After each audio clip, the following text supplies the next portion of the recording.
আসসালামু আলাইকুম, আমি রুবি বলছি। এই সুন্দর পাতার টিউটোরিয়াল নিয়ে আপনাদের সামনে হাজির হয়ে গেলাম। অনেকেই ফুল তৈরি করেন কিন্তু পাতা কিভাবে তৈরি করতে হয় তা বুঝতে পারে না। তো খুব সহজভাবেই আমি এই পাতাটি তৈরি করে আপনাদেরকে দেখাবো।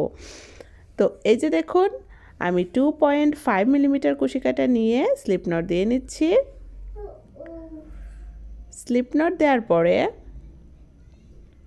আমি এখন চেন করে নিব। 1 2 3 4 5 6 7 8 9 10 11 12 13 13টি চেন করে নিয়েছি আমি। এখন 1 2 3 তিনটি চেন বাদ দিব। 4 নাম্বার চেন থেকে আমি সিঙ্গেল স্টিচ করতে থাকব। তো এই যে দেখুন, তিনটি চেন বাদ দিয়ে আমি 4 নাম্বার চেন থেকে একটি সিঙ্গেল স্টিচ, দুটি, তিনটি, চারটি, এভাবে সবগুলোতে একটি করে সিঙ্গেল স্টিচ করে যাব। তো এই যে দেখুন, আমি সবগুলোতে একটি করে সিঙ্গেল স্টিচ করে নিয়েছি। শেষেরটাতেও একটি সিঙ্গেল স্টিচ করছি। এই যে আমাদের পাতার যে মূল যে রেখা সেটি কিন্তু হয়ে গিয়েছে। এখন আমি তিনটি চেন করে নিচ্ছি। তিনটি চেন করার পরে এই যে দেখুন, এটা ডাট করছি, পাতার যে ডাটা সেই ডাটাটা করছি এই যে 2 স্লিপ স্টিচ দিয়ে। এই তিনটি চেনের মধ্যে কিন্তু আমি স্লিপ স্টিচ দিয়ে দিয়ে একদম এই পাশে চলে এসেছি। এটা হচ্ছে ডাটা, যেটা দিয়ে ধরবো পাতাটা, সেটার জন্য একটু ডাটা করে নিলাম। এরপরে দেখুন, এই যে সিঙ্গেল স্টিচের যে ফাঁকা সেখানেও একটি স্লিপ স্টিচ। তো মোট 3টি স্লিপ স্টিচ আমি দিলাম। 3টি স্লিপ স্টিচ দেওয়ার পরে এখন আমরা মূল যে সিঙ্গেল স্টিচের রাউন্ড সেখানে চলে এসেছি। এখন তাই যে দেখুন, আমি একটি সিঙ্গেল স্টিচ দিলাম, তারপরে দেব একটি হাফ ডাবল ক্রোশে। এটা যেহেতু পাতা তো ছোট থেকে বড় হবে আস্তে আস্তে, তো একটি সিঙ্গেল স্টিচ, তারপরে একটি হাফ ডাবল ক্রোশে দিচ্ছি। এরপরে দিব আমি ডাবল ক্রোশে।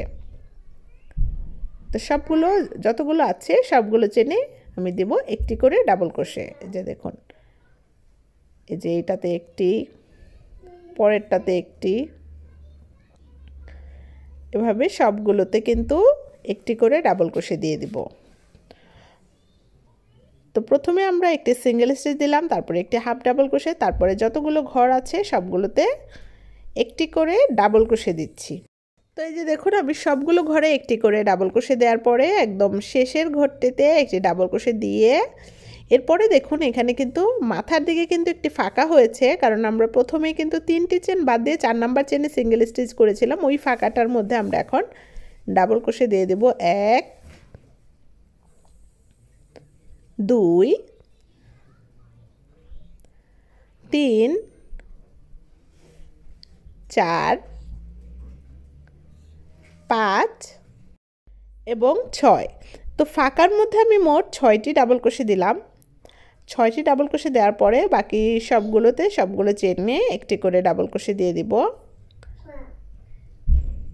এই যে দেখুন, বাকি সবগুলো চেনে একটি করে ডাবল ক্রোশে দিয়ে দিব, কিন্তু শেষের দিকে 2টি চেন বাদ রাখবো। তো এই যে দেখুন, সবগুলো চেনে আমি একটি করে ডাবল ক্রোশে দিয়ে শেষে 2টি চেন বাদ রেখেছি। এই 2টি চেনে একটি হাফ ডাবল ক্রোশে দিব এবং শেষে একদম সবার শেষেরটাতে দিব একটি সিঙ্গেল ক্রোশে। এরপরে দেখুন, এই যে ডাটা যেটা করেছি এখানে আমি দিয়ে দিব স্লিপ স্টিচ। এই যে একটি এবং আরেকটি দিয়ে দেব, যে কয়টা স্লিপ স্টিচ দেওয়া যায় ডাটাটি সুন্দর করার জন্য। এরপরে একটি চেন দিয়ে আমি সুতাটি কেটে দিব। তো তৈরি হয়ে গেল আমার খুব সহজ একটি পাতা। আপনারা এই পাতাটি কিন্তু যে কোনো ফুলের সাথে লাগিয়ে দিতে পারেন। এই যে দেখুন কতটা সুন্দর, খুব সহজভাবে আপনারা এই পাতাটি তৈরি করে নিতে পারেন। তো আমার ভিডিও যদি আপনাদের ভালো লেগে থাকে তাহলে আমার চ্যানেলটি সাবস্ক্রাইব করে আমার পাশে সবসময় থাকেন। থ্যাংক ইউ, আল্লাহ হাফেজ।